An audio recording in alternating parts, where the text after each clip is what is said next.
Gente, o assunto do câncer é realmente assustador e é por isso que a gente resolveu falar aqui no programa hoje, mais uma vez, sobre como a gente pode evitar.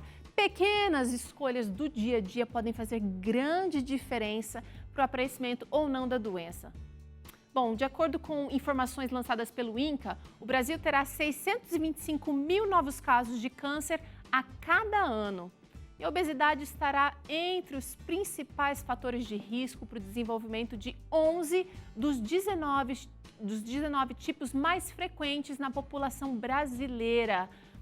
Comportamentos não saudáveis como fumar, consumir bebidas alcoólicas, o sedentarismo e manter aquela dieta pobre em vegetais também aumentam o risco de 10 tipos da doença.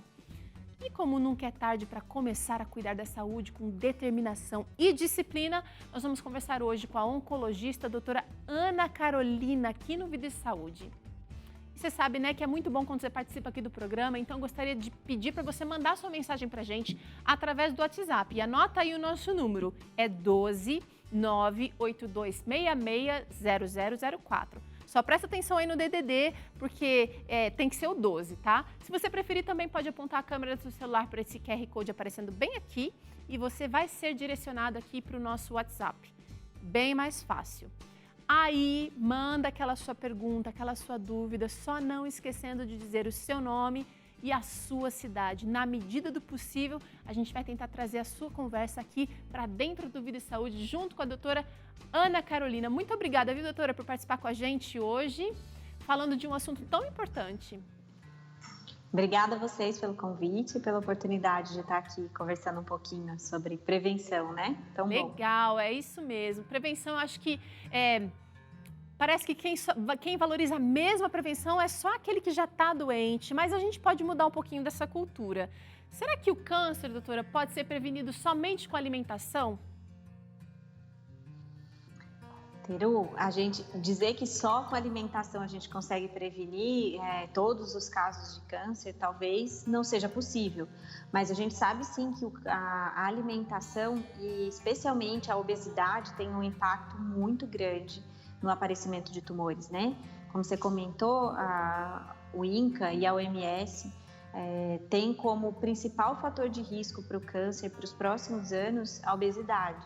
Então, felizmente, o cigarro vem caindo, mas o nível crescente de pessoas obesas tem feito com que os números de casos de câncer evitáveis continuem a subir.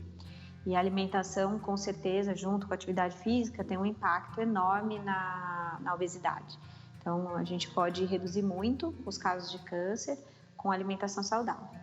Legal, E se a gente puder evitar a maior porcentagem possível, vamos optar por esse caminho. Agora, será que todos os tipos de câncer são agravados pelo estilo de vida inadequado? Porque a gente mencionou ali que 10 dos 19 principais vão ser afetados pela obesidade. Uhum. A gente tem sim alguns tipos de câncer que têm uma relação maior com a alimentação e alguns tipos de câncer que têm relação maior com outros fatores de risco. Então, por exemplo, quando a gente vai falar de câncer de colo de útero, o impacto da alimentação é muito menor. O maior impacto para o câncer de colo de útero, por exemplo, é o vírus do HPV, para o qual a gente tem vacina, inclusive hoje, né? Felizmente. Mas existem alguns casos de câncer que têm uma relação muito grande aí com a obesidade e a gente pode destacar dentre eles dois tipos de câncer que estão entre os mais prevalentes, que são mama nas mulheres e o câncer de cólon.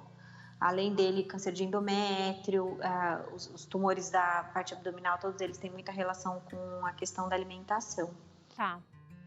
Vamos dar uma olhada nos fatores de risco para o câncer, porque a gente acaba falando da obesidade, de alguns maus hábitos, só que, olha, o excesso de peso está aí como o primeiro fator de risco para o câncer, a alimentação não saudável, consumo de álcool, tabagismo, você falou que está caindo o tabagismo, em contrapartida a obesidade tem crescido, então a gente tem aí, olha um outro fator de risco interessante, a exposição solar sem proteção, ou seja, fica lá fritando no sol, fica lá torrando no sol sem proteção, não está com nada, gente. A gente precisa da vitamina D na proporção certa. E a falta de atividade física também é fator de risco para o câncer. Nossa conexão com a doutora Ana Carolina está sendo refeita aqui, mas eu queria que você pensasse no seu caso aí. Onde é que você tem pisado na bola e o que é que você gostaria de melhorar? Porque a gente só consegue fazer mudança quando a gente percebe a necessidade dessa mudança. Então, enquanto você acha que o que você come está legal, que a sua vida sem atividade física não está fazendo muita diferença, você não vai mudar. Agora, quando você se olha no espelho e percebe que está pisando na bola em alguns aspectos da saúde, é o primeiro passo para a mudança.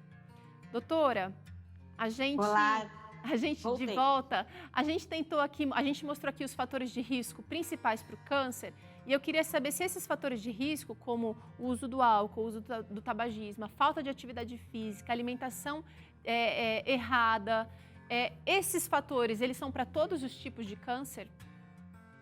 Bom, a gente tem para cada tipo de câncer, a gente vai falar de todos, talvez fique um pouco longo, mas para cada tipo de câncer a gente tem algum desses fatores que vai influenciar. Então, se a gente estiver falando de câncer de pulmão, cabeça, pescoço, a gente tem um impacto muito grande do tabagismo e da bebida alcoólica.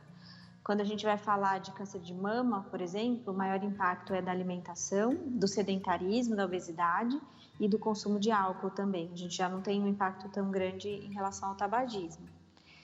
Quando a gente fala de câncer de cólon, a gente tem um impacto muito grande da alimentação, obesidade e sedentarismo também. Então, em linhas gerais, né, eu acho que mais do que tentar saber para cada tipo de câncer qual desses fatores tem uma maior importância, o que a gente sabe mesmo é que para qualquer câncer, um ou outro desses fatores tem impacto, e a gente tem dados de que 40% de todos os casos de câncer tem relação com algum fator que a gente chama ambiental ou hábito de vida, ou seja, aquelas questões que são modificáveis, porque as questões genéticas herdadas e uma parcela que a gente não sabe, a gente chama o acaso, né? A gente não tem uma explicação científica, a gente não tem como mudar. Mas 40% deles, sim, vão ter relação com alguns desses fatores, como eu falei. Então, quando a gente pensa em cigarro, pulmão, cabeça e pescoço, e tumores de bexiga e colo de útero, tem uma influência muito grande. Eu queria saber o seguinte, vários tipos de cânceres têm relação com a genética. Como que a gente faz para lidar ou para lutar contra algo que a gente não tem controle usando o estilo de vida? Tá. Em relação à genética, a gente tem duas coisas que a gente pode e deve pensar. Primeiro, hoje existem testes genéticos que a gente faz e existem indicações para eles e a gente consegue identificar esses indivíduos que têm um risco muito elevado de desenvolver câncer. Porque dependendo da alteração genética, esse risco pode ser tão alto a ponto de, por exemplo, passar de 12%, que é o risco de câncer de mama normal, para 80%. E aí, para esses indivíduos, a gente coloca eles num programa de prevenção diferenciado. Então, os exames passam a ser mais frequentes, mais precisos, começam em idades mais jovens. Essa é a primeira questão. Segundo, que mesmo você tendo um componente hereditário, né? Então, nenhuma alteração genética confere 100% de chance de você ter câncer. Existe ainda um impacto importante dos hábitos de vida. E aí a gente tem estudos, porque essa pergunta que você fez é relevante. Então, os cientistas perguntavam, por exemplo, a amamentação, ela reduz câncer de mama. E aí existe uma alteração genética muito grave, chamada síndrome de Li-Fraumeni, que dá um risco de 90% de câncer de mama. E a dúvida era, mas será que na mulher com Li-Fraumeni, se amamentar, como é muito grave, a gente tem proteção? Tem. Então, os estudos mostram que mesmo nessas mulheres com alterações genéticas, que dão um alto risco de câncer de mama, amamentar por mais de um ano confere uma redução de quase 20% na chance delas terem câncer. Olha, então, e um hábito simples, né? Alteração genética que você não... mudanças de hábito de vida e essa postura saudável, né? Pode reduzir. Quer dizer, eu realmente tem coisas que a gente não tem controle, como a genética, mas as coisas sobre as quais eu tenho controle, eu preciso usufruir, preciso usar ativamente. Agora, e quem já está doente, doutora? Ainda pode colher bons frutos se aderir a um estilo de vida saudável? Super. A gente tem, para câncer de mama, é onde a gente tem mais estudos, mas provavelmente isso se reflete para outros tumores também. Mas mulheres que praticam atividade física, e quanto? Meia hora por dia ou 1 hora 3 vezes por semana, depois de um diagnóstico de câncer, elas têm 30% mais chance de se curar. Mulheres que controlam o peso ou emagrecem se estão obesas também, tem um aumento até de 20% nas chances de cura. E para câncer de cólon, eles fizeram uma avaliação em relação à alimentação e um hábito de vida relativamente simples, mas que eles viram que tem impacto em aumentar as chances de cura de quem já teve câncer de intestino, foi o consumo de castanhas. Então, consumir uma porção diária de castanha, amêndoa, nozes, castanha do Pará, todas essas, a gente reduz também a chance do tumor voltar. Olha que legal, gostei desses dados, viu, doutora? Agora, por outro lado, a indústria, ela promete muitos alimentos de fácil acesso, tanto financeiramente como ali aquele alimento para ser consumido rapidamente, prometendo que são saudáveis. Será que esses alimentos são mesmo aliados na prevenção? A gente preparou aqui um display para mostrar, doutora, porque, por exemplo, barrinha de cereal, é mesmo saudável? Ajuda na prevenção do câncer? Então, isso é muito legal porque a gente tem uma, vamos dizer assim, uma pegadinha aí, né? Muitos desses alimentos ditos saudáveis, eles contêm uma quantidade muito grande, a barrinha de cereal é um exemplo, de carboidrato simples, de açúcar, de produtos de conservantes, e tudo isso não é saudável, né? A gente sabe que quanto mais açúcar contém um alimento, mais ultraprocessado ele tem sim impacto negativo aí na prevenção do câncer. Então, tem que evitar. Sim. Agora é o seguinte, existem no mercado opções, a gente tem que evitar o consumo ingênuo desse tipo de alimento, mas existem no mercado produtos realmente legais. Tem que ler o rótulo, minha gente, ver lá se tem açúcar, ver se tem conservante, ver se tem nome estranho, pula fora. Agora, você também pode fazer barrinha de cereal em casa. E essa daqui tá liberada, se a gente fizer sabendo os ingredientes que são saudáveis, né, doutora? Sim, as nutricionistas aqui na clínica, quando vão passar orientação, elas falam algumas dicas que eu acho muito legais. Então, a primeira coisa que elas dizem é exatamente o que você falou, leia o rótulo. Se tem ingrediente que você não conhece, você não sabe o que é aquilo, isso não é saudável. O alimento tem que ser o mais próximo possível de comida. Então, você pensa a sua bisavó, se olhasse aquilo, se ela ia reconhecer aquilo como comida. Fresco, né? Quanto mais fresco é o alimento, mais preparado em casa, quanto mais rápido ele estraga. Então, uma comida preparada em casa, uma fruta, uma verdura, leite natural, a gente sabe que isso tem um período de validade curto. Quanto mais perecível, mais saudável é. É verdade. Então, são coisas que a gente tem que avaliar ao comer, né? Olha aqui um outro tipo de alimento que muita gente pode achar que pode consumir ingenuamente, achando que não tem mal nenhum. Molho de tomate, doutora. Qual é o problema? O molho de tomate entra na mesma questão. O molho de tomate muitas vezes tem conservante, corante, espessante. Então, leia a embalagem. E o mais interessante, assim, a gente vai adquirindo esse hábito, quando você está no supermercado, às vezes 2 molhos de tomate praticamente iguais. Se você for ler a embalagem, um contém um monte de corante, espessante, conservante e o outro não. Então, ele já é mais saudável. E é claro, se você tiver a possibilidade de fazer um molho de tomate caseiro, melhor ainda, né? A gente sabe que quanto mais preparado em casa, melhor. Legal, então, olha, evite o industrializado, minha gente, e tenta preparar o seu molhinho. Olha, a Arlete já fez a lição de casa aqui, deixou um bem lindão pra gente. Agora, esse aqui eu não posso nem dizer que é alimento, doutora, porque nem estraga se eu deixar fora da geladeira por anos. Margarina. Já vou colocar de cara que evite a qualquer custo. Margarina não tem conserto. Mas a gente tem que usar outras opções, né? Então, a gente tem a própria manteiga, que consumida com moderação, por conta da caloria e da gordura, é uma opção saudável. E para aqueles pacientes, por exemplo, que não consomem derivados de proteína animal, hoje em dia a gente tem manteiga de óleo de coco, que tem é uma opção saudável. Tem o patezinho feito em casa, né, doutora? Tem opções, sim. Sim. E quando tudo aperta, sabe, eu como pão com azeite de oliva, assim, olha, em cima e fica ótimo, viu, gente? Doutora, olha esse alimento aqui que também é um pseudo saudável, biscoito integral. Eu já tô querendo colocar o evite aqui porque eu sei que você vai falar, mas eu quero saber por quê. Não é integral? Tudo que é integral não faz bem?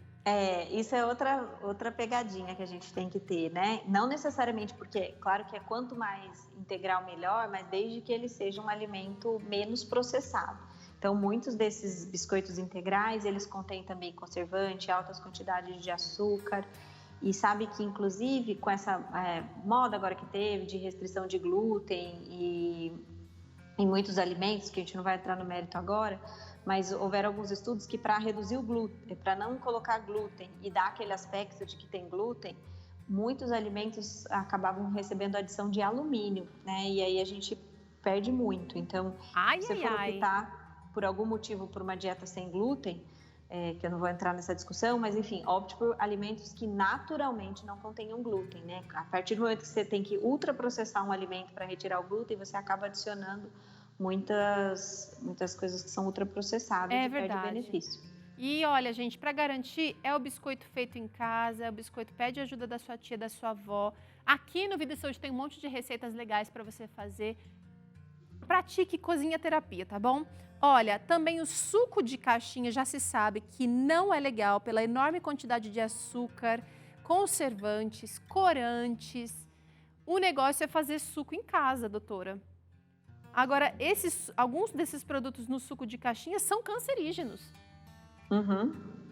É verdade, vários dos conservantes que a gente tem incluídos na verdade de qualquer alimento, né? Mas no suco a gente tem bastante, eles têm ação diretamente cancerígena nas células. Legal, vale a pena evitar. Gente, enquanto a gente conversava aqui, chegaram algumas interações que eu quero trazer para a doutora Ana Carolina nesse momento. Vamos ver.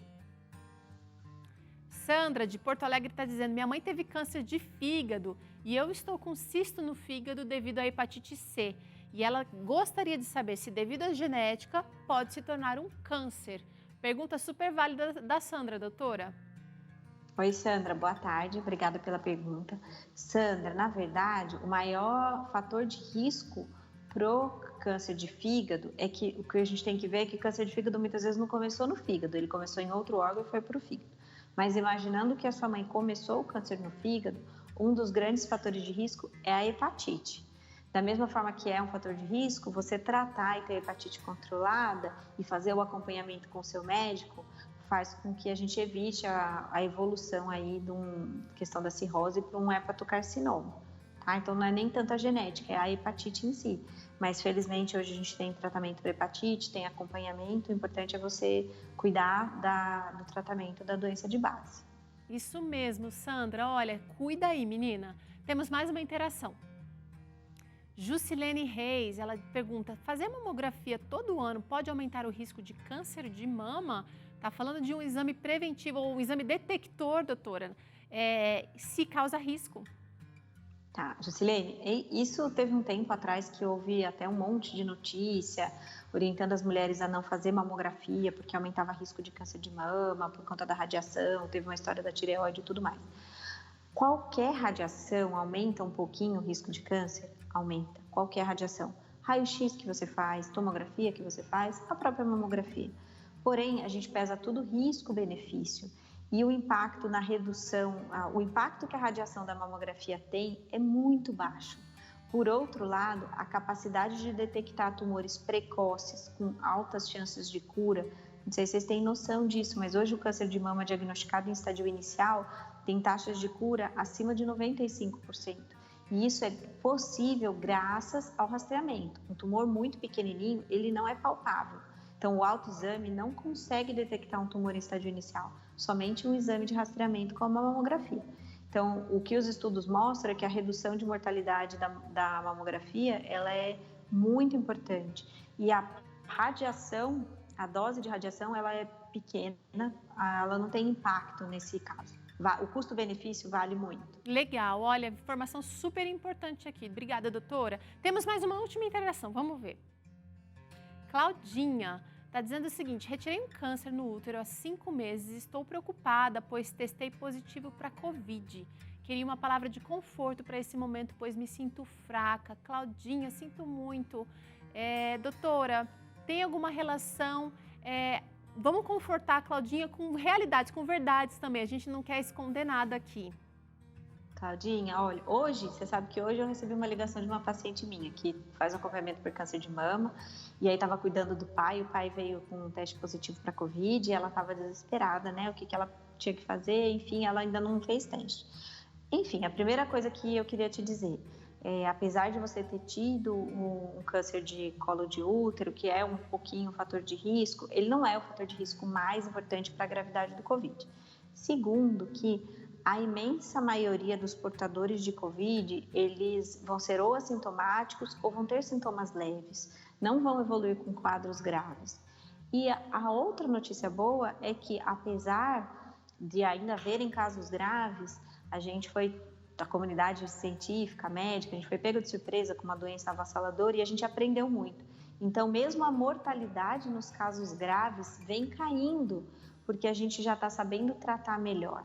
Então, o que eu queria te falar é assim, calma nesse momento, não existe indicação de começar nenhuma medicação se você não tiver com sintomas, e a maioria dos casos não vai evoluir mal, mas se você eventualmente começar a ter sintoma, procure assistência médica o quanto antes para receber o tratamento adequado, e felizmente uma parte grande dos pacientes saem bem, saem curados. Ai, obrigada, doutora. Muito obrigada pela participação aqui no Vida e Saúde e por essa palavra para Claudinha. Claudinha, que Deus te abençoe também, viu, querida? Doutora, a gente te espera numa próxima aqui no Vida e Saúde. Tá ótimo, gente. Muito obrigada pelo convite e pela oportunidade. Tá certo. Olha só, como aqui no Vida e Saúde nós queremos sempre o seu melhor. E para a sua saúde física, mental e espiritual, a gente tem um convite imperdível para você. Vem aí a Semana Especial A Maior Esperança. E nós vamos te mostrar como os 8 remédios naturais podem transformar a sua vida e, acima de tudo, como depositar toda a nossa confiança em Deus. E eu vou estar junto com o pastor Carlos Campitelli durante toda essa semana especial que começa nesse próximo domingo, agora dia 20 de setembro, e vai até o sábado seguinte, dia 26 de setembro. E ela acontece às 10 da noite, então você também vai poder assistir, provavelmente já vai ter terminado sua rotina de trabalho aí. E eu queria te convidar para não perder a chance de participar desses momentos incríveis, onde vamos aprender juntos, tá bom? Eu espero você, tá?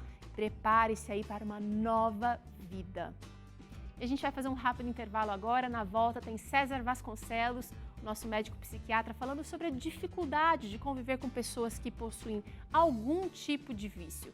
E ainda tem essa receita de torta de tomate com manjericão. Olha aí, gente, que delícia! E a gente vai receber aqui os amigos Gilson e Débora contando novidades pra gente. Sai daí não, que Vida e Saúde volta já já!